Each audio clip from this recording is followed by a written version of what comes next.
It will be, yeah. I thought performance was outstanding. It should have been more. We had a lot of really good chances from super play. Some of our football was excellent. Some of the one-touch football around the box. The goal comes from an in-back runs and then a composure to score. Jonah's chance in the first half from really good play.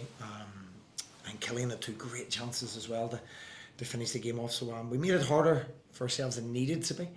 But I don't think Dundee United caused a lot of problems all day. I thought we were in the ascendancy for most of the game, and that makes it interesting.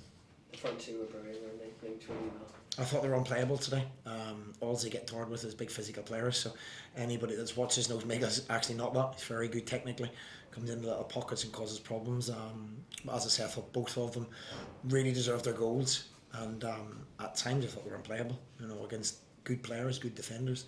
And they caused real problems and allowed us to get a foothold in the game and play some really good football in their half of the pitch. It leaves you 2 points behind now, into the final 2 games. It's a great position to be in now, isn't it? Yeah, all we've said is to continue to win football matches and see where it takes us.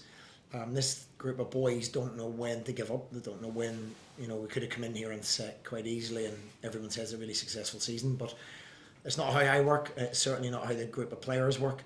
And we just need to keep performances. The pleasing aspect for me is we deserved it. The performance was very, very good, and some of the football was outstanding. So we'll just keep doing that and see where it takes us. The highest points tally, I think, in modern history for St Mirren. It was better than last year.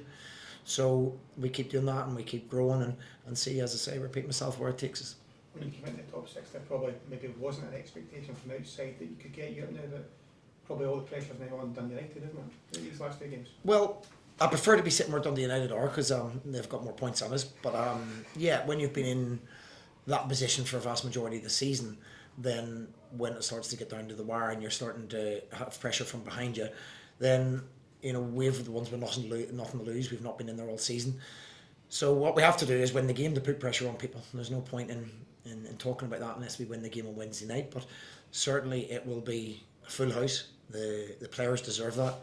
And you've seen the fans today, you've seen the amount of them that travelled and the support that they give us, and we can make it a really good night on Wednesday and see where it takes us. Last season you were in the box seat for Europe, trying to kind of defend the position and to try and win it. This season you're kind of underdogs to a certain extent.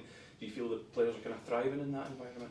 Yeah, I think you can see by the style of football that's played today, and they didn't look like they were under pressure to me. They looked like they were enjoying it, full of energy, full of running, and some really, really good football. There's 3 or 4 goals. If we finished them off, people would have to recognise it was good football. But it was a really good performance, as I said, throughout by the people that come on. It's a squad game, and you've seen the quality of Scott Tanser coming on, Greg Kilty, the boys that have been a big part of our success. So we've got a decent squad for what our resources are, and I alluded to it last week where the players are playing way, way above what our resources allow us to. They're way above the budget we're able to spend. You've said that a couple of times now. The guys are kind of, you're bringing every last drop out of them. Do you still think there's 1 or 2 more % coming into this final week of the season? I don't believe they'll approach the game any other way than they're going for 3 points. That's the only way they play. Sometimes to their detriment, because I'm saying to calm the game down and slow it down a little bit, but they can't. They play at that pace, at that intensity, and you can see why the fans enjoy it. You can see that a lot of our good football is played in the opposition's half of the pitch. We get it to our better players, we get it to our creative players, and we're creating a lot of chances and not conceding. So that's good in their running. We always knew against the top sides we'd do well. We've got a brilliant record against the top sides. And once we get into the top 6, we were confident we'd get results. I saw you soaking up the adulation from the fans at the end, who were obviously really super excited.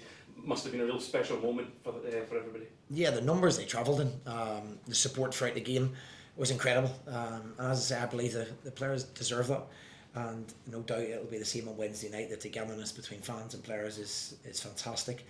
And ultimately, if nothing comes of it, we've beat last season's points tally.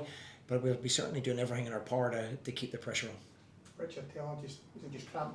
Cramp with Richard, yeah. Cramp with Roland, cramp with Jonah, but I joked with Jonah and said he actually got better when he got cramp. He was brilliant. He was brilliant when he got cramp. But look, it was a hot day.